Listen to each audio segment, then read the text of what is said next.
दोस्तों 2021 भी खत्म होने की कगार पर है, लेकिन ये कोरोना वायरस पैंडेमिक है कि खत्म होने का नाम ही नहीं ले रहा है। आज कोरोना वायरस फिर एक बार रूप बदल कर हमारी जिंदगी में एंट्री ले रहा है। जी हाँ, हम बात कर रहे हैं ओमिक्रॉन की। इसका साइंटिफिक नेम है B11529। कोरोना वायरस के इस वेरिएंट ने पूरी दुनिया में एक बार फिर हाहाकार मचा दिया है। इसका इम्पैक्ट स्टॉक मार्केट से लेकर ट्रैवल रिस्ट्रिक्शंस और वर्ल्ड लीडर्स की इमरजेंसी मीटिंग्स में हर तरफ दिखाई पड़ रहा है। दुनिया भर की गवर्नमेंट्स पैनिक मोड में आ चुकी हैं।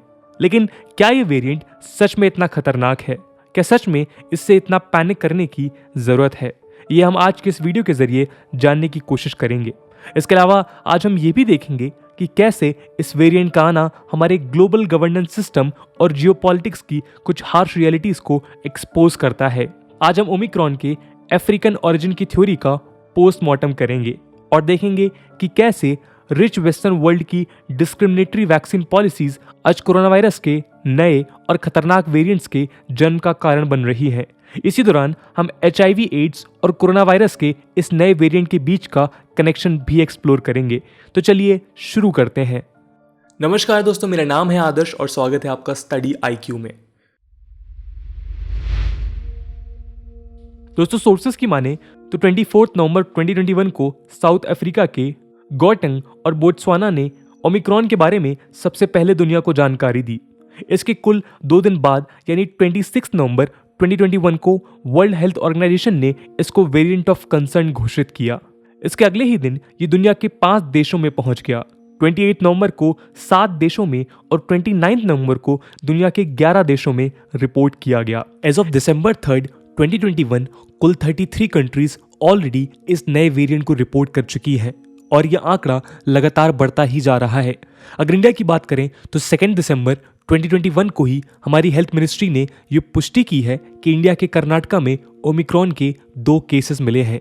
ये दोनों ही लोग साउथ अफ्रीका के रहने वाले हैं जो बिजनेस के सिलसिले में दिसंबर की स्टार्टिंग में इंडिया वापस लौटे थे।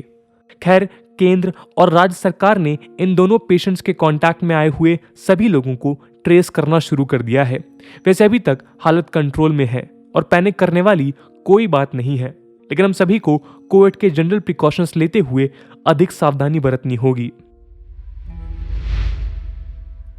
दोस्तों आगे बढ़ने से पहले हमारे लिए जानना बहुत जरूरी है कि इस वर्ल्ड वाइड पैनिक के पीछे आखिर कारण क्या है। जब से वर्ल्ड हेल्थ ऑर्गेनाइजेशन ने इसको वेरिएंट ऑफ कंसर्न डिक्लेयर किया है, तब से पूरी दुनिया की घबराहट बढ़ती जा रही है।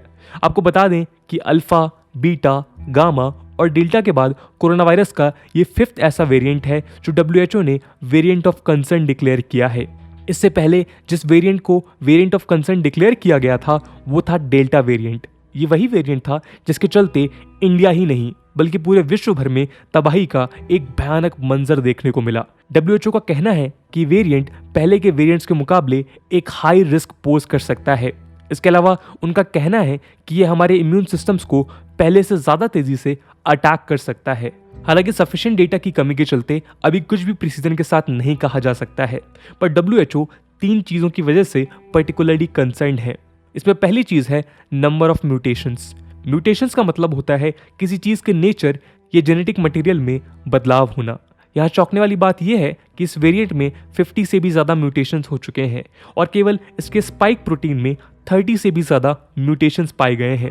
किसी भी वायरस में म्यूटेशंस होना यूं तो काफी सामान्य बात है, लेकिन इस वेरिएंट में म्यूटेशंस की फ्रीक्वेंसी एक चिंता का विषय है। दूसरा कारण है टाइप्स ऑफ म्यूटेशंस। WHO का कहना है कि इन म्यूटेशंस की बारीकियों को जानने में अभी कुछ हफ्तों का समय लग सकता है, लेकिन अभी तक की रिसर्च में जो सामने आया है उसमें बताया गया है कि इस वेरिएंट के स्पाइक्स प्रोटीन ह्यूमन बॉडी के सेल्स के साथ पहले से बेहतर तरीके से जुड़ने में सक्षम है। तो जाहिर है कि ओमिक्रॉन चिंता का विषय बन जाता है। और तीसरा है स्पीड ऑफ इट्स स्प्रेड, यानी कि ट्रांसमिशन रेट। WHO के साइंटिस्ट के मुताबिक हाई म्यूटेशन की वजह से ये variant high transmissibility rates show कर रहा है। साउथ अफ्रीका में की गई एक रीजनल केस स्टडी में यह पाया गया कि वेरिएंट का टेस्ट पॉजिटिविटी रेट एक वीक के अंदर अंदर 1% से बढ़कर 30% तक पहुंच गया। एक डिसीज मॉडलिंग साइंटिस्ट ने यह एस्टिमेट किया है कि ओमिक्रॉन का स्ट्रेन कोरोना वायरस के ओरिजिनल स्ट्रेन के कंपैरिजन में 500% ज्यादा ट्रांसमिसिबल है। कंपैरिजन के लिए देखें तो अल्फा स्ट्रेन ओरिजिनल स्ट्रेन के कंपैरिजन में 50% ज़्यादा ट्रांसमिसिबल है और डेल्टा स्ट्रेन अल्फा के कंपैरिजन में 60% ट्रांसमिसिबल था। यानी कि कोरोना वायरस का ये वेरिएंट अभी तक के सभी वेरिएंट्स में सबसे ज़्यादा तेज़ी से स्प्रेड होने वाला वेरिएंट है। लेकिन हाईली ट्रांसमिसिबल होने का मतलब ये ज़रूरी नहीं है कि ये उतना ही जानलेवा भी हो। जी हाँ, पहले भी ऐसे कई वेरिएंट्स आए जिनका ट्रांसमिशन रेट बहुत हाई था, लेकिन वो लार्जली कंट्रोल में रहे। उदाहरण के तौर पर देखें तो गामा म्यूटेंट एक समय पर साउथ अफ्रीका में बहुत तेजी से फैला, लेकिन वो उसके बाहर जाने में कामयाब नहीं हो पाया। उसी तरह से म्यू म्यूटेंट भी लार्जली साउथ अमेरिका तक ही रेस्ट्रिक्टेड रहा। ये दोनों ही वेरिएंट्स इन रीजन्स में इस तरह से स्प्रेड हुए कि उन्होंने डेल्टा वेरिएंट की फ्रीक्वेंसी को भी ओवरटेक कर लिया, लेकिन इसके बावजूद वो किसी को भी नुकसान पहुंचाने में कामयाब नहीं हुए। खैर, इसके अलावा एक और इशू है जो सबसे ज़्यादा कंसर्निंग है। एक नई स्टडी में ये बताया गया है कि ओमिक्रॉन वेरिएंट कोरोना वायरस की वैक्सीन के असर को भी खत्म कर सकता है। यानी कि आप वैक्सीन के दोनों डोजेज ले चुके हैं तब भी ये वेरिएंट आपको नुकसान पहुंचा सकता है। और उसकी सबसे बड़ी वजह है इस वेरिएशन में हुए म्यूटेशंस। जब ओमिक्रॉन के स्ट्रेन के स्ट्रक्चर को क्रिटिकली एनालाइज किया गया तो साइंटिस्ट ने पाया कि इस वेरिएंट में 50 से भी ज़्यादा म्यूटेशंस हो चुके हैं, जिसमें से कुल 32 म्यूटेशंस ओमिक्रॉन के स्पाइक प्रोटीन में ही हुए हैं। यहाँ इसको डेडली डेल्टा वेरिएंट से कंपेयर करें तो उसके स्पाइक प्रोटीन में कुल 9 म्यूटेशंस देखे गए थे। यानी ओमिक्रॉन की स्पाइक प्रोटीन में डेल्टा से 3 गुना ज़्यादा म्यूटेशंस हैं। और ये बात चिंता का सबसे बड़ा विषय है। असल में स्पाइक प्रोटीन वायरस की बॉडी का वो पार्ट होता है जो ह्यूमन बॉडी से कांटेक्ट करने में उसकी सहायता करता है। और हमारी बॉडी में वैक्सीन के द्वारा बनाई गई एंटीबॉडीज इन्हीं स्पाइक प्रोटीन पर अटैक करती हैं, जिससे ये वायरस ह्यूमन बॉडी के सेल्स के साथ अटैच नहीं हो पाता और हमारी बॉडी को किसी भी तरह का नुकसान पहुंचाने में नाकामयाब हो जाता है। लेकिन शायद स्पाइक प्रोटीन में 32 म्यूटेशंस के साथ इस नए वेरिएंट में वायरस ने अपना आउटर कवर या अपना बाहरी रूप चेंज कर लिया है। तो इन म्यूटेटेड स्पाइक्स पर मौजूदा वैक्सीन्स की एंटीबॉडीज कितनी इफेक्टिव होंगी ये तब तक नहीं कहा जा सकता जब तक इन म्यूटेशंस को पूरी तरह स्टडी नहीं किया जाता। तो कुल मिलाकर अभी तक ओमिक्रॉन की viral spread, illness severity, diagnostic test की रिलायबिलिटी, वैक्सीन प्रोटेक्शन और मौजूदा ड्रग्स और ट्रीटमेंट की इफेक्टिवनेस पर कुछ भी सटीक शब्दों में कहना बहुत मुश्किल है। दोस्तों, ये तो बात हुई ओमिक्रॉन से जुड़े हुए कुछ आम कंसर्न्स की, लेकिन इस केस में कुछ और भी चीजें स्टेक्स पर हैं। आइए उनको समझते हैं। ओमिक्रॉन के प्लेस ऑफ ऑरिजिन के कोई पुख्ता सबूत तो अभी फिलहाल किसी के पास भी नहीं है, लेकिन हर जगह आज ये सर्कुलेट किया जा रहा है कि ये वेरिएंट साउथ अफ्रीका में ओरिजिनेट हुआ है, लेकिन रियलिटी में ऐसा नहीं है।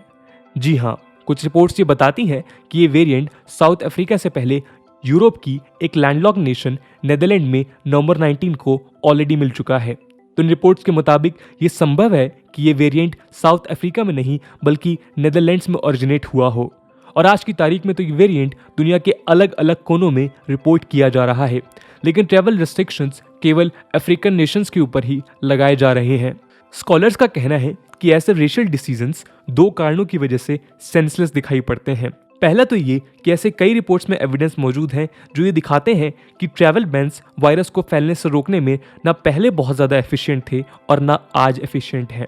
उदाहरण के तौर पे देखें तो यूएस, यूके, ब्राज़ील और सऊदी अरेबिया कुछ ऐसी कंट्रीज थीं जिन्होंने साउथ अफ्रीका से आने वाली फ्लाइट्स को सबसे पहले बैन किया, लेकिन उसके बावजूद भी इन सभी देशों में ओमिक्रॉन के केसेस लगातार देखने को मिल रहे हैं।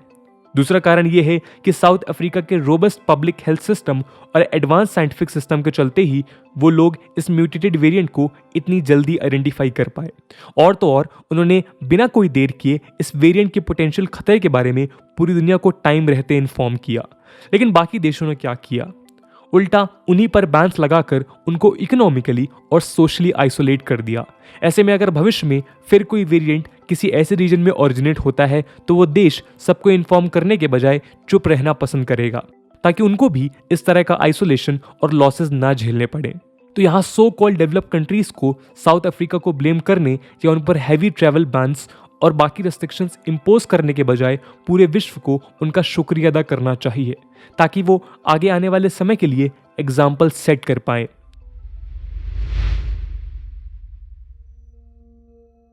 अगर कुछ देर के लिए हम ये मान भी लें कि ये वायरस सच में साउथ अफ्रीका में ही ओरिजिनेट हुआ है, तो इसके लिए अगर कोई जिम्मेदार है तो वो है सो कॉल्ड डेवलप्ड कंट्रीज। आप सोच रहे होंगे वो क्यों?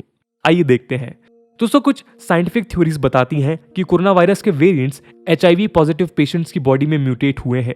वो इसलिए क्योंकि HIV पेशेंट का इम्यूनिटी सिस्टम बहुत कमजोर होता है, जिसकी वजह से कोई भी वायरस उनकी बॉडी में ज्यादा समय तक टिक नहीं पाता है। इसी के साथ साथ ऐसे किसी पेशेंट की बॉडी में HIV के अगेंस्ट एंटीबॉडीज भी बन रही होती हैं और ये एंटीबॉडीज कोरोना वायरस के वेरिएंट पर भी अटैक करती हैं। अपने सर्वाइवल को इंश्योर करने के लिए ये वेरिएंट एग्रेसिवली म्यूटेट करते हैं, जिसके चलते हमें ये नए और पहले से ज्यादा खतरनाक वेरिएंट्स देखने को मिलते हैं। इस थ्योरी के इनफ एविडेंसेस मौजूद हैं। इसी के चलते रिच वेस्टर्न कंट्रीज ने अपनी हेल्थ और इम्यूनो कॉम्प्रोमाइज पॉपुलेशंस के लिए तो थर्ड बूस्टर डोजेस और बाकी एडवांस इम्यून बूस्टिंग ट्रीटमेंट्स को प्रमोट किया, लेकिन वहीं दूसरी तरफ ये नेशंस अपने बॉर्डर के बाहर रह रही दुनिया की सबसे वल्नरेबल पॉपुलेशन को वैक्सीन का एक डोज भी इंश्योर नहीं कर पाए। आपको बता दें कि आज लगभग 38.7 मिलियन लोग HIV पॉजिटिव हैं, जिसमें से रफली 10 मिलियन अनट्रीटेड हैं और ये मोस्टली सब सहारन अफ्रीका के रेसिडेंट्स हैं। एक स्पेनिश स्टडी ने बताया कि केवल 2020 में इस लिस्ट में 15 lakh newly infected HIV patients और भी ऐड हो गए हैं, जिसमें से लगभग 7 लाख ईस्टर्न और सदर्न अफ्रीका के रेसिडेंट्स थे। यानी कि इम्यूनो कॉम्प्रोमाइज पीपल की लार्जेस्ट कंसंट्रेशंस हमें साउथ अफ्रीका में देखने को मिलती है। लेकिन अगर इस वल्नरेबल सेक्शन के वैक्सीनेशन फिगर्स को देखें तो आज साउथ अफ्रीका के केवल 23% लोग वैक्सीनेटेड हैं। WHO के डेटा के अकॉर्डिंग लो इनकम कंट्रीज में रहने वाले केवल 7.5% लोग वैक्सीन का फर्स्ट डोज ले पाए।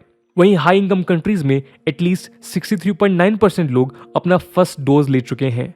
केवल यूरोपियन यूनियन और USA की बात करें तो वहां 70% से भी ज्यादा लोग फर्स्ट डोज ले चुके हैं। तो दोस्तों, यहां आप देख सकते हैं कि पिछले कई महीनों से साइंटिस्ट ऑलरेडी ये वार्न कर रहे थे कि इम्यूनो कॉम्प्रोमाइज पॉपुलेशन में लो वैक्सीनेशन रेट्स नए और खतरनाक म्यूटेशंस को अंजाम दे सकते हैं, लेकिन उसके बावजूद भी हमें ये वैक्सीन इनइक्विटी देखने को मिलती है।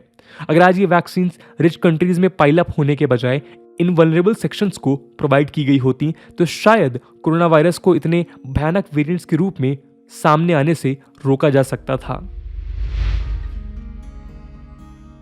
दोस्तों, कुल मिलाकर आज ओमिक्रॉन एक बार फिर हमें रिमाइंड करा रहा है कि आज कोई भी कंट्री, कोई भी कास्ट या कोई भी कम्युनिटी फुली आइसोलेटेड नहीं रह सकती। इसके अलावा एक और बात तय है कि ये वायरस और उसके नए नए वेरिएंट्स अब हमारे बीच ही रहने वाले हैं और अगर कोई चीज़ इनसे लड़ सकती है तो वो है वैक्सीन। इसलिए आज हमें पैनिक करने के बजाय फ्यूचर के लिए प्लान करने की ज़रूरत है।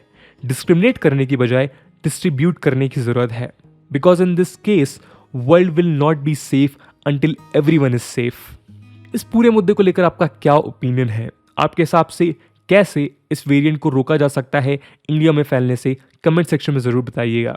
आज की वीडियो के लिए इतना ही। आई होप आपको वीडियो पसंद आई होगी और अगर पसंद आई है तो अपने दोस्तों के साथ शेयर करना मत भूलिएगा। हम मिलते हैं अगले वीडियो में, तब तक के लिए जय हिंद, जय भारत।